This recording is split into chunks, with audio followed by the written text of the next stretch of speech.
Hey you guys, welcome back to the channel. My name is Rachel Graham and I'm a digital creator, a registered nurse, and a mom. And today I'm gonna be sharing a story about my struggle with addiction to alcohol. So basically, to start off, I was 14 years old when I drank alcohol for the first time to the point where I actually got drunk.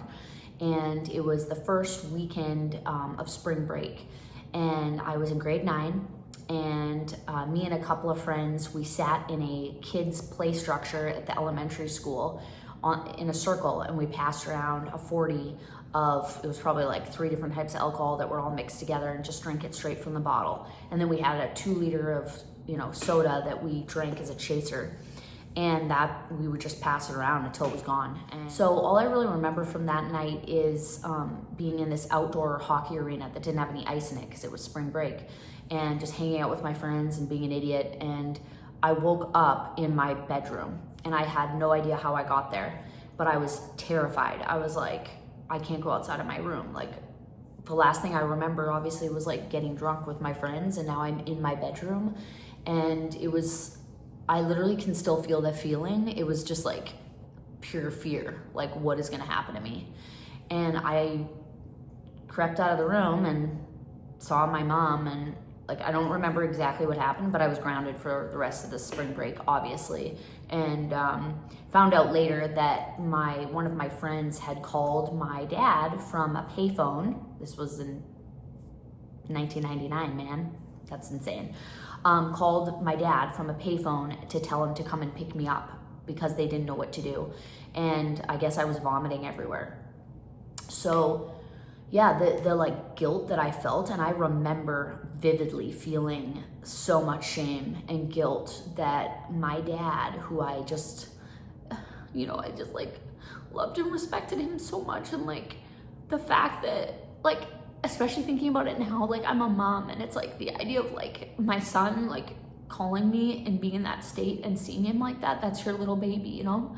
So it's just like heartbreaking to think about that. But even that age, I felt so bad. Like I remember like just like feeling like, oh my gosh, like having my dad see me that way. Like I just imagined him like carrying me up the steps like a baby, and I was 14 years old, covered in my own vomit, and just like, just like how sad that would have been for my parents. So anyways, that's like, you think that would have like stopped me from drinking, or I don't know, just like really scared me straight and made me maybe wait a few years? No, I just went hard after that. I remember I just like loved drinking. Like I love drinking. It like changed my personality. I went from being like very sweet and like shy and just like a sweet girl to being like, flipping off my parents. Not really my dad, like, but my mom, like, I didn't care what she said to me. Like, it didn't matter what she said to me. My dad was a little more laid back, so I feel like he would try to like talk to me about stuff, and my mom was just very like, you can't be out past your curfew, you can't drink alcohol, you can't do all this. And I was just like, I'm doing whatever I want to do. I don't care what you say. Like, I just went like completely in the opposite direction.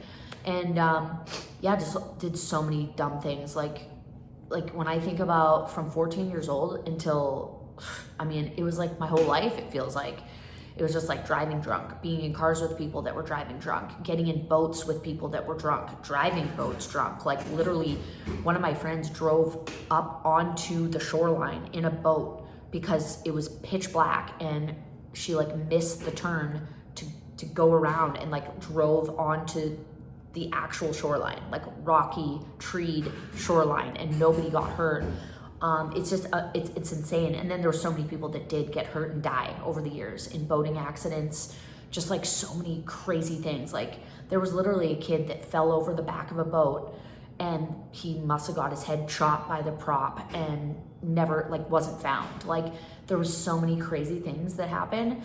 And like the fact that I never got into anything where I got hurt in all of those years. But anyways, so just in a lot of really compromising situations, with boys, with friends, just putting my safety at risk all the time, all the time, all the time. Because with alcohol, like, you have no inhibitions, right? And I think that I really loved drinking because I did have, like, I was shy. I don't really remember having like anxiety before that, but I remember just being very shy and like wanting to be more like extroverted with like friends, because I was with my family, but it was just like with friends like outside of the house, I was a little more reserved. And when I drank, I became that girl. I became that girl I wanted to be. It was like, it just gave me that confidence. And I think that's why me and alcohol were just like this. It was just like, I found my elixir, like my confidence booster. It was just like, the only thing I wanted to do was party. That's it. And it became like, I was cool, I was popular. Like, it was just like, why would I ever stop? So yeah, I really struggled because my life basically became during the day feeling hungover, right? But when you're younger, it's not really that bad. It's just like, whatever, it is what it is. And then going to work or school or whatever it was. And then, at night, having a drink. And that cycle continued well into my 20s. And we would go out to the bar, like in high school, we would go to the bar during the week. Like Tuesday nights was here, Wednesday nights was at this place, Thursday nights was at that bar. I had literally like my heels, my skirts, all of my like bar attire, my earrings, my makeup. It was all in my car or in a friend's car before I had my own car. And then I'd have like school clothes in the trunk. It would be like, okay, take off the stilettos and the mini skirt, pass out in the car, park. We would literally park in front of the school. Okay, pass out in the car, put my school clothes on in the car, go into school. So like, I was still like going to school. I never dropped out of high school, but I was like barely functioning, I literally went to school just to find out where was the party that night or what were we doing. Like, it was a social gathering for me. That was literally it. That was all it was. And a fashion show. What am I gonna wear today? Like, that was it. So anyways, just really struggled with anxiety, shame, guilt, complete self-loathing. I would do really embarrassing things, say embarrassing things, and then spend like the next day like going over and over in my mind all the embarrassing things I did and said, or things I couldn't remember, wondering what I had done, who was gonna text me and tell me some crazy shit that I did or said. Like, it was like fearful, anxiety-ridden, like just a mess of a way to live. But at the same time, I like wanted so many things for my life. I wanted to be a singer in a band. I wanted to design my own clothes. I wanted to travel. I wanted to be in physically great shape. I wanted to be a girl that was super healthy and like just like a go-getter. And I had all these dreams. So there was this vision of myself, but then there was who I actually was, and they just weren't compatible. They were like on two separate tracks.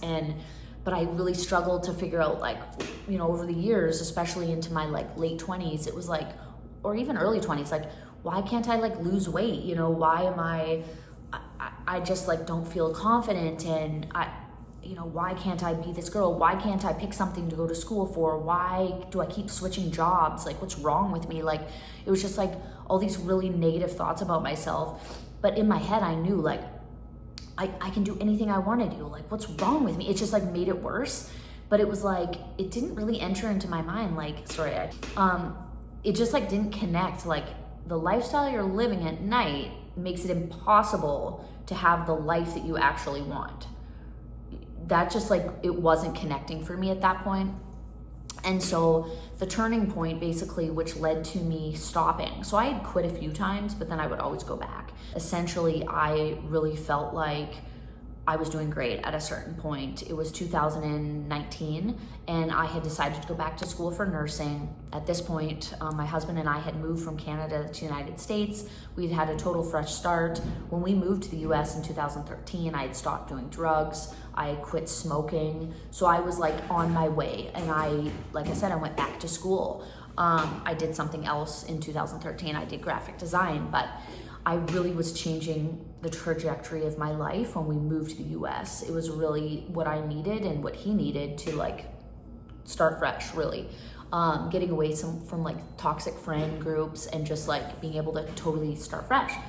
But yeah, 2019, I decided to go back to school for nursing, and I was in my prereqs, and I had done really well on like my first exam. And I remember my husband and we went out to celebrate, and it was, you know, one margarita led to 2 to 3 to 4, and then we drove to a friend's house. I drove drunk for the first time in like ever, and then progressed to drink like 10, 12 drinks. Woke up the next morning, I literally felt like my head was in a vice. It was like my brain was literally on fire. I was like, couldn't even open my eyes. The sun was like burning my retinas. I said to my husband, like, you need to get me some Tylenol or Advil or something. Like, I literally can't get out of bed. And so he got me some. I don't remember how much time had elapsed, but staggered out to the car. I remember getting in the passenger seat and like flipping back the car seat to straight up flat, putting my hoodie over my face and literally sobbing the entire 45-minute drive home, like sobbing, like complete agony. Like, what the fuck have you done? Like, you were doing good. So at that point, I had been having like 1 to 2 drinks when we would drink, which was probably like 3 to 4 nights a week still. But I thought that I had a handle on it. Like, I thought for sure I had a handle on it. And because that went on for, I want to say like a year maybe. And I'm like, I don't binge drink anymore. I don't do shots. I had all these weird rules that I was like following that really were working. But we went out that night to celebrate how great everything was going. And then I ended up getting fucking blackout drunk and having the worst hangover literally I ever had in my life. And I remember laying in bed the entire day. My husband actually went to work.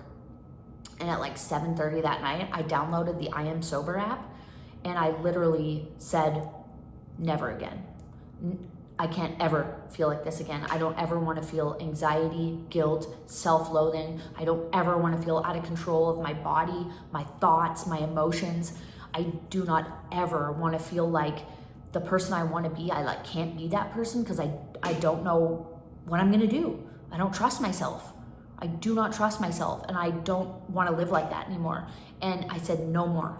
And I literally typed up this thing in the Sober app where you could write like a little blurb. And I've been sober ever since. It'll be 6 years this September, legit. So what have I learned? I've got a minute and a half left. What have I learned? I mean, you guys, if you are thinking about getting sober, just please do it. I'm begging you to do it. I'm begging you for your future self to do it, because I mean, it could bring me to tears just thinking about all of the time that I wasted wishing and wanting to be somebody, and all of the fucking time I wasted drowning myself in alcohol and drugs, and just it's absolutely insane to think about it on the other side. Like, and I know it's hard, and the idea, if you're in it right now, the idea of like stopping seems incomprehensible. But it took me like so many rock bottoms, and for some reason that last one was the one that really scared me straight. It scared the shit out of me, you guys, to think that I thought I had control over that. And then I just thought I was celebrating, just having a margarita like normal people do. For some reason, I took it there. I took it to the point of no return, and I never felt so low in my entire existence. I swear to God, I felt like I was in hell. Like I was literally in hell. Like I was dead. Like I would rather be deceased. And so it's just, there's no other thing that I can say other than, if you are considering stopping, you feel like you need to stop, just stop today. Like, stop today. Download the I Am Sober app, write in your little blurb, hit go on that counter, and just start. And every single day, just know that you are working towards this beautiful existence where you will feel whole. You will feel whole. You will feel clean. You will feel free. You will feel, it's just like, I can't express to you how much I want that for you, you guys.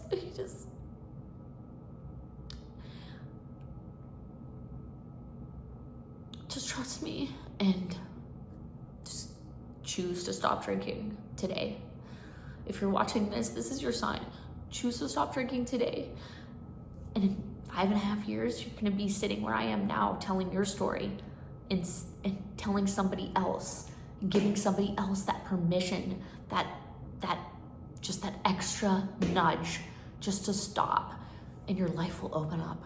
Your life will become this vast expanse of just limitless potential, absolutely limitless potential. And you'll live your true purpose and your calling, because you know why? You're no longer going to be blocked anymore. You're no longer going to be blocked from receiving and acting out your true life's purpose and living out your gifts. You will no longer be held back by anything. And I could go on and on and on, but I'm gonna end here. So if you like this video, like and subscribe. If you wanna see more content about living the alcohol-free life, more about my story, then let me know in the comments below. Thanks so much for watching, you guys. Bye.